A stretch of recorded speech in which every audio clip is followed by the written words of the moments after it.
ગુજરાતમાં 16 જિલ્લામાં તાપમાન 20 ડિગ્રીથી નીચે. ગુજરાતમાં કમોસમી વરસાદની વિદાય બાદ ગુલાબી ઠંડીનો અહેસાસ થઈ રહ્યો છે. રાજ્યના 16 જિલ્લામાં તાપમાન 20 ડિગ્રીથી નીચે નોંધાયું છે, જેમાં નલિયા 16 ડિગ્રી સાથે સૌથી ઠંડુ રહ્યું. અમદાવાદમાં પણ સિઝનમાં પહેલીવાર 17 ડિગ્રી તાપમાન નોંધાયું. હવામાન વિભાગની આગાહી મુજબ પવનની દિશા બદલાત રાતથી ઠંડીનું જોર વધશે. કરોડો ખેડૂતો માટે સારા સમાચાર. પ્રધાનમંત્રી કિસાન સન્માન નિધિ યોજના હેઠળનો હપ્તો 30 નવેમ્બર પહેલા જારી થવાની અપેક્ષા છે. લાઈવ હિન્દુસ્તાન એ અહેવાલ આપ્યો છે. ગયા વર્ષે પીએમ કિસાન યોજનાનો 18મો હપ્તો 5 ઓક્ટોબર 2024ના રોજ જારી કરવામાં આવ્યો હતો. જો કે હજુ સુધી કોઈ સત્તાવાર તારીખ જાહેર કરવામાં આવી નથી. આ યોજનાનો 19મો હપ્તો આ વર્ષે 24 ફેબ્રુઆરીના રોજ બહાર પાડવામાં આવ્યો હતો, જે 4 થી 6 મહિનાનો સમયગાળો દર્શાવે છે. પીએમ મોદીએ કાશીથી 4 નવી વંદે ભારત એક્સપ્રેસ ટ્રેનોને આપી લીલી ઝંડી. વડાપ્રધાન નરેન્દ્ર મોદીએ વારાણસી કાશીથી 4 નવી વંદે ભારત એક્સપ્રેસ ટ્રેનોને લીલી ઝંડી આપી હતી. તેમણે કહ્યું કે વંદે ભારત ટ્રેન ભારતીયો દ્વારા અને ભારતીયો માટે બનાવવામાં આવેલી ટ્રેન છે. આ ટ્રેનો વારાણસીથી ખજુરાહો, ફિરોઝપુરથી દિલ્હી, એર્નાકુલમથી બેંગલુરુ અને લખનૌથી સહારનપુર રૂટ પર ચાલશે. આ સાથે વારાણસીને તેની 8મી વંદે ભારત ટ્રેન મળી છે. જમ્મુ કાશ્મીરમાં ઓપરેશન પિમ્પલ સફળ. જેના કુપવાડા સ્થિત કેરન સેક્ટરમાં સુરક્ષા દળોએ ઘૂસણખોરીના પ્રયાસને નિષ્ફળ બનાવ્યો. 7 નવેમ્બરે ગુપ્ત માહિતી મળ્યા બાદ ઓપરેશન પિમ્પલ શરૂ કરવામાં આવ્યું હતું. શનિવારે થયેલી આ કાર્યવાહીમાં સુરક્ષા દળોએ ઘૂસણખોરીનો પ્રયાસ કરી રહેલા 2 આતંકવાદીઓને ઠાર કર્યા. આ સંયુક્ત ઓપરેશન ભારતીય સશસ્ત્ર દળોની વ્હાઇટ ચિનાર કોર્ટ્સ દ્વારા સુરક્ષા સુનિશ્ચિત કરવા માટે ચલાવવામાં આવી રહ્યું છે. ગુજરાત સરકારનો ઐતિહાસિક નિર્ણય. રાહત પેકેજ ઉપરાંત મુખ્યમંત્રી ભૂપેન્દ્ર પટેલે ખેડૂતોને મોટો ટેકો આપ્યો છે. 9 નવેમ્બરથી મગફળી, મગ, અડદ અને સોયાબીન જેવા પાકોની ટેકાના ભાવે ખરીદી શરૂ થશે. આ ખરીદીનું કુલ મૂલ્ય 15,000 કરોડથી વધુ થવાનો અંદાજ છે. કમોસમી વરસાદથી પાકની ગુણવત્તા પર અસર છતાં ખેડૂતોને પોષણક્ષમ ભાવ મળશે. તેઓને ખુલ્લા બજારમાં ઓછી કિંમતે વેચાણ કરવું નહીં પડે.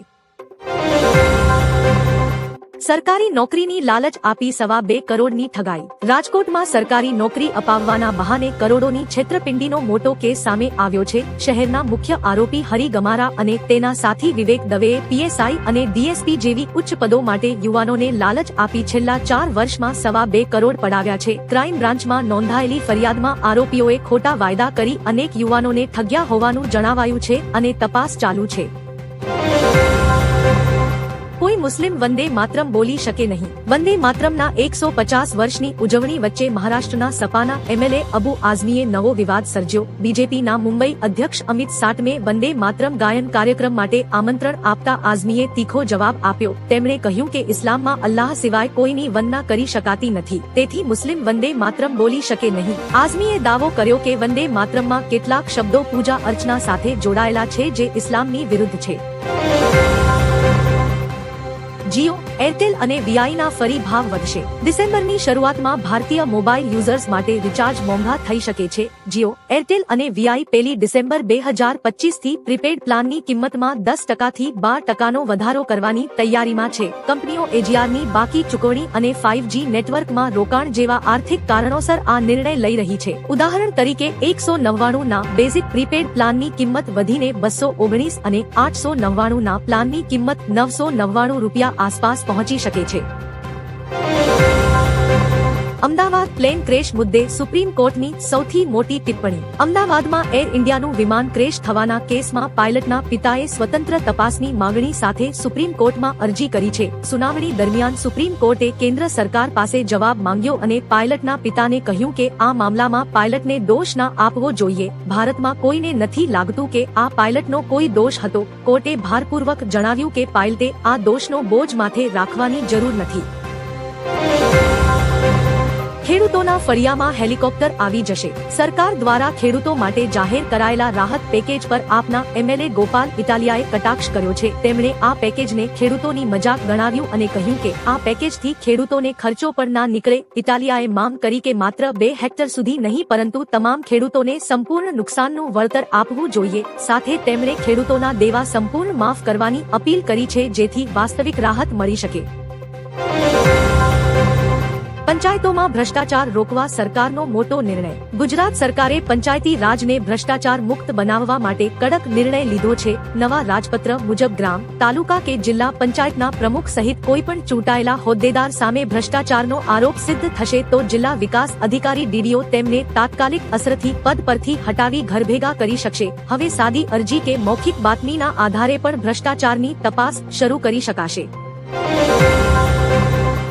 પાકિસ્તાનની ગુપ્ત પરમાણુ પ્રવૃત્તિઓ પર ભારતની પ્રતિક્રિયા. ભારતે પાકિસ્તાન અને તેના ગુપ્ત પરમાણુ કાર્યક્રમની આકરી ટીકા કરી છે. પ્રવક્તા રણધીર જયસ્વાલે જણાવ્યું હતું કે પાકિસ્તાનની ગેરકાયદેસર પરમાણુ પ્રવૃત્તિઓ દાણચોરી, નિકાસ ઉલ્લંઘન અને ખાન નેટવર્ક પર આધારિત છે. ભારતે હંમેશા આંતરરાષ્ટ્રીય સમુદાયને ચેતવણી આપી છે. ડોનાલ્ડ ટ્રમ્પના નિવેદન કે પાકિસ્તાન ગુપ્ત પરમાણુ પરીક્ષણો કરી રહ્યું છે અંગે જયસ્વાલે કહ્યું કે ભારત આ નિવેદનને ગંભીરતાથી લે છે.